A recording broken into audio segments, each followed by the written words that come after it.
नमस्कार, मैं हूँ राजीव और मेरे साथ जुड़ रहे हैं बाजार विश्लेषक सोमेश कुमार। सोमेश, बहुत स्वागत है आपका। इस बार साप्ताहिक चर्चा में एक दिलचस्प बात से शुरू करते हैं। क्या आपको पता है कि ये लगातार चौथा सप्ताह है जब भारतीय शेयर बाजार में मजबूती रही है? शब्द पे गौर कीजिएगा, चौथे सप्ताह लगातार मजबूती रही है। क्या ऐसा लग रहा है कि 4 हफ्ते से भारतीय बाजार मजबूत चल रहा है? आप देखिए यहाँ पे, आप हंस रहे हैं इसलिए मैं चार्ट सामने रख देता हूँ। ये वीकली कैंडल्स हैं, तो ये जो मतलब चौथी वाली कैंडल है, 4 हफ्ते पहले वाली, वो तो अच्छी मजबूत दिख रही है। लेकिन अगर आप देखेंगे तो हर हफ्ते थोड़ा थोड़ा बाजार क्लोजिंग के हिसाब से चढ़ा है। तो टेक्निकली ये कहना या गणित के हिसाब से ये कहना गलत नहीं है कि 4 हफ्ते से भारतीय बाजार मजबूत चल रहा है। लेकिन फिर आप बताइए, हंसे क्यों? आज तो इसलिए रहा हूँ बाजार मजबूत हो जाए, इसे में मेरी भलाई है, नहीं तो किसी चौक पे पिटता हुआ मिलूंगा। वकालत किए जा रहे हो कि हमारा बाजार ठीक होगा ठीक होगा। वो अभी तक हो नहीं रहा है। बाजार तो मुझे लग रहा है मजबूत अच्छा खासा होगा, लोगों को चकमा देके होगा, तो लेकिन ये होगा। 3 हफ्ते से जो मतलब आपको एक ही रेंज दिख रही है, ये 3 हफ्ते की रेंज क्या है जरा देखिए जरा। 23,800 नीचे और ऊपर की ओर 24,250 मोटा मोटी मान लीजिए। तो ये 450 पॉइंट के रेंज में आपने 3 हफ्ते निकाल दिए हैं। देखिए ना, तो लास्ट रिजल्ट के बाद फिर कोई खास ट्रिगर वैसा बचा नहीं ना। अभी हमारा ट्रिगर शुरू हो जाएगा 9-10 तारीख से। तो ये ट्रिगर में जैसा भी हो, शुरुआत ऐसा सेक्टर करेगा जिसमें थोड़ा सा डर से ही शुरुआत हो रही है। बाकी अब हमारे पास ट्रिगर है, और जुलाई अगस्त में नॉर्मली ये ट्रिगर बाजार को खींच देता है। तो मैं तो उस होप से ही जा रहा हूँ, क्योंकि जो बाजार में ये एंट्री जो हम कर रहे हैं ना ये रिजल्ट सीजन में, वो इस एक्सपेक्टेशन से कर रहे हैं कि रिजल्ट खराब ही, बहुत ही बुरे आने वाले हैं। और इस एक्सपेक्टेशन से हम जा रहे हैं, तो एक्सपेक्टेशन भी हमारी लो है, बाजार भी लाइट है। थोड़ा सा भी अच्छा कमेंट्री जैसे हम डिस्कस करेंगे, तो उसमें मेन चीज़ हमारा यही रहेगा कि कमेंट्री कैसी रहती है, ऑर्डर बुक्स का क्या सिचुएशन है, कुछ क्लैरिटी दिखती है। ये सब रहे तो आप जितना ये देख रहे हैं ये तो कुछ नहीं है। आपको पलट वलट के ऑल टाइम हाई की तरफ अगर अक्टूबर तक चला जाए तो कोई बड़ी बात नहीं होगी। तो मैं तो खैर पॉजिटिव हूँ ही। और ये स्ट्रक्चर जो आप कह रहे हैं ये मजबूती का ही है, लेकिन मैं थियरी के अगेंस्ट नहीं जाता, इसलिए 25,600 के क्लोज के बाद ही मैं उसके साथ जाऊंगा। हालांकि बाय एट डिप्स चलता रहेगा। 25,600, 25,600। हाँ जी, यानी आप कह रहे हैं कि 21 अप्रैल को जो हाई बना था उसके ऊपर बाजार को जाना पड़ेगा, उसके बाद चाल नहीं बनेगी। मतलब ये है कि जो अभी हमें ताजा ताजा शुक्रवार की एक कैंडल बनी है, हालांकि ये रेड कैंडल है, लेकिन इसमें आपको दिख रहा है कि एक अभी जो जिस रेंज की बात कर रहा था मैं, उस रेंज को तोड़ने की कोशिश हो रही है।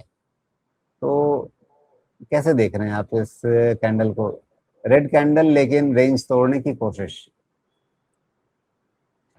इसमें परेशानी ये हो रही है कि दो भाइयों में दुश्मनी हुई पड़ी है, तो वो एक साथ अभी सामने खड़े रहने को तैयार नहीं है। एक ये अगर ये सामने आ रहा है लो, तो दूसरा चला जा रहा है। वो बैंक और आईटी। परेशानी।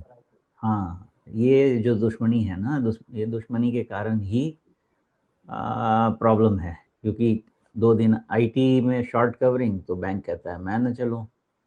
बैंक आगे चलता है तो आईटी में हैमरिंग।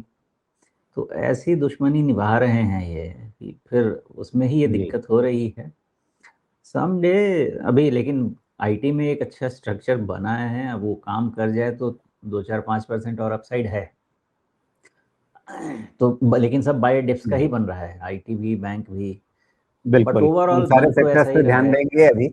जी, उन सारे हाँ सेक्टर्स पे एक एक करके बढ़ेंगे, और जैसा हमने पिछली बार दर्शकों से वादा किया था कि हम इस साप्ताहिक चर्चा में तमाम सेक्टर्स का जो तिमाही नतीजों का पूर्वानुमान है वो लेकर के आएंगे, कहाँ किस तरह की उम्मीदें हैं। तो आज वो सारी बातचीत करेंगे एक एक के। लेकिन पहले निफ्टी का मसला सुलझा लेते हैं। नए हफ्ते में क्या रेंज देख रहे हैं?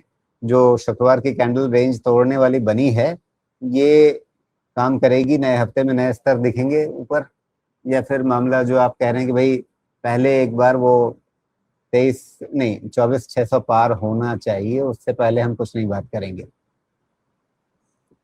नहीं, अभी इसमें वैसे कोई दिक्कत नहीं है। मैं तो पहले से भी यही कह रहा हूँ कि नीचे के लेवल नहीं टूटे, बाकी सब ठीक है।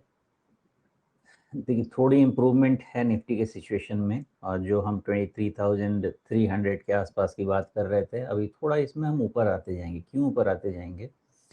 कि बहुत समय से ये गैप फिलिंग हो नहीं रही है और निफ्टी उससे ऊपर निकल रहा है।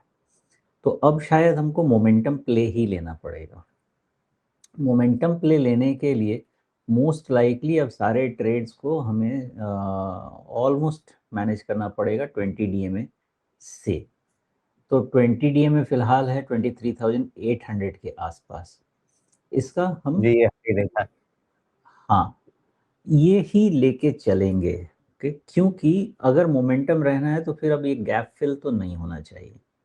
गैप फिल होगा मतलब फिर से और करेक्शन भी फर्दर हो जाएगा, है? मतलब तो ये जो सोमेश जी अपना आखिरी चंक बचा के रखे हुए थे कि थोड़ा सा पैसा इधर उधर दाएं बाएं कोने में इधर उधर रखा हुआ है, उसको लगा देंगे 23,600 के आसपास आएगा तब, वो मौका बाजार आपको दे नहीं रहा है?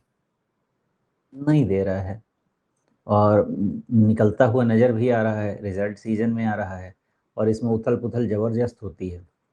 इसलिए हमको रिस्क मैनेजमेंट भी ऊपर लाना पड़ेगा, और आने वाले रैली के लिए भी तैयार करके रखना पड़ेगा हमको।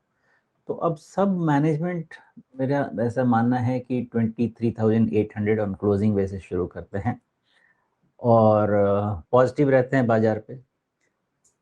ध्यान एक चीज़ रखेंगे सभी की, रिजल्ट मंथ में नंबर्स नंबर्स रह जाते हैं। अगर रिजल्ट खराब हुए तो पनिश भी होता है, रिवार्ड भी होता है, as as the case may be. तो 23,800 फिलहाल लेके चलते हैं। बाकी बुधवार तक अगर कुछ और नया नज़र आता है तो फिर बात करेंगे। ट्राजेक्ट्री ऊपर रखते हैं जब तक 23,800 के नीचे प्रॉपर क्लोज नहीं मिले।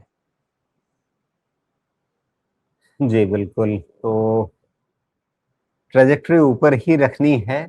जो गैप भरने के लिए थोड़ा सा नरमी का इंतजार सोमेश जी कर रहे थे, बाजार ने वो इंतजार इनका पूरा नहीं किया, अधूरा छोड़ दिया, तो अब आगे देखना है।